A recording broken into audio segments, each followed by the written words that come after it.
this is what we're here to talk about. And Pandy, what's the first thing you would say to do to reduce any symptoms and to be awesome in your 50s? Alkalize the body with beautiful greens, phytoestrogens, which are your plant-based estrogens, because that's, let's face it, that's a hormone that's actually quite affected and really reduces itself and goes out the other side when menopause sort of hits, or perimenopause. The health of our body, listen, it always works very, very well when it's alkalized. So anything acidic, your coffees, your alcohols, you don't need to get rid of them, because I think balance in life, those things can actually make us feel good too, but everything in moderation. You know, less animal products, and also acid forming sugars and things like that actually make our blood sugars spike. And what that can do is actually bring those hot sweats and anxiety, which is another sort of like byproduct, or bad moods. And I've often referred to those moments in my perimenopause years of menopausal Tourette's syndrome. But the bad moods are never our fault, are they? It's like, usually the husbands or the kids or someone else's fault all the way along. You think, was that me or was that them? And you go, yeah, that was them. But I think this is why we have a perimenopausal sort of period. It kind of braces you and gets you used to those things that come. But yeah, I mean, for me, it was not very long before I actually recognised those things, and you can address them, and you can address them with food. And things like, you know, balancing your life with a bit of exercise and yoga are really good. But definitely food is a very important thing. And I am here to tell you that I know that I will get more hot sweats if I've had a night drinking a bit more red wine, or if I have too many coffees. I won't drink any bad sort of like instant coffees or anything like that, because they actually spike my blood sugar and that will make me break out into a sweat. So I'll enjoy a really good coffee with a soy milk, but they're organic. One a day. One a day. So I have that balance where I do enjoy that. Listen, I may get a little momentary sort of sweat, but I kind of go, yeah, but that's okay, because I had half an hour of total enjoyment out of that coffee. Yeah. And it's like, what, hot flash is 1 minute? I don't know. Sometimes only even 30 seconds. So 30 seconds. So like it's but if you're having lots of those sugars and alcohol and coffee. Yep. You're stimulating. Is that what happens? Yep, you're stimulating your blood sugar levels, and what we really want to do is keep that quite level. Okay. So we also need to take out those refined carbohydrates too. Which is? Your potatoes, your white products like white rice, pastas, things like that. Okay. Because they don't serve us as well. We're also getting older, so our metabolism is also slowing down. So the best way to do it is to have more complex carbohydrates, which is our nice green vegetables, which are also alkalizing, things like some nice oily fish, salmons, some oats, which are, you know, really nice soluble fibres. So that actually, let's face it, that's a very healthy diet. But, you know, they're all perfect things for keeping the body nice and balanced and our blood sugar levels remaining as balanced as possible. So it's keeping your blood sugar levels absolutely even. Yep. So whatever you can do to do that is going to help with the hot flushes. Yep.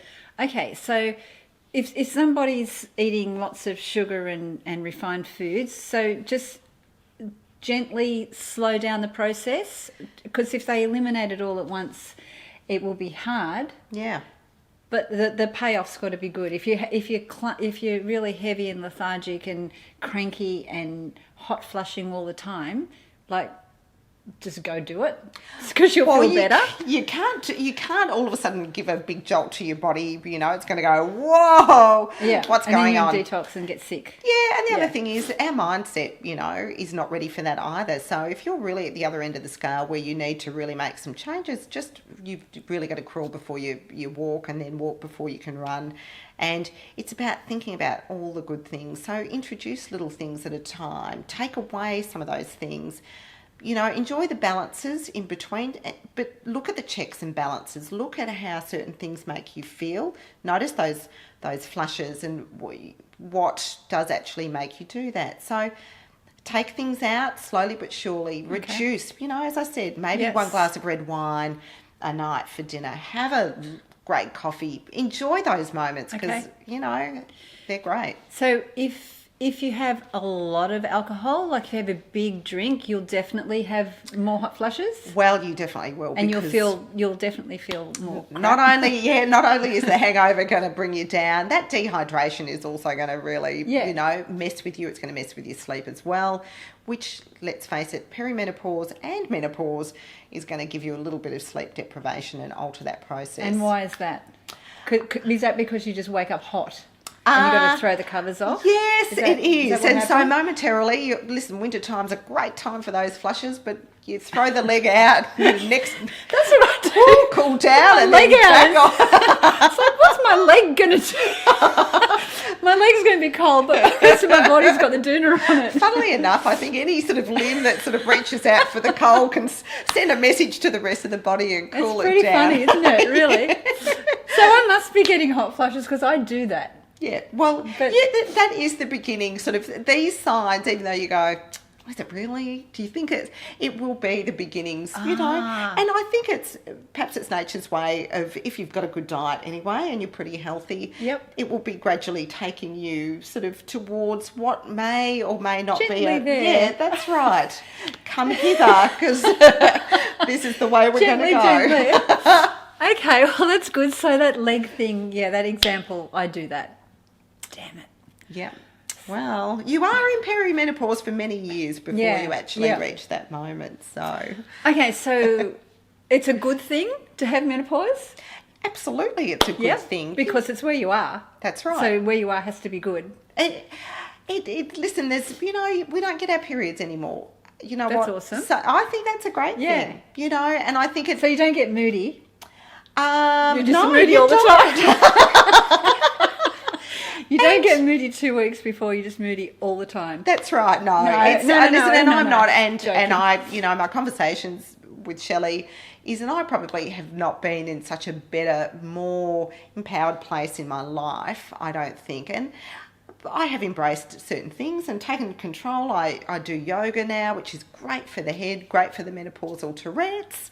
My diet is really good and exercise is really important. And you do all of those things, and I think that is a undeniable foolproof equation for getting you over the line. And I actually not getting you over the line, helping you embrace something that I think is a really important thing. It's it's an age of wisdom. We need to own that and pass it on. I want my girls, all my kids, to see me as a real, whether I'm the matriarch or whatever, but I am now the knowing being, in charge of. How good's that? I know, that is high five, girl. How good's that? Exactly. Like we've waited all our life to be here, and now we actually know something. Well, that's right. Really?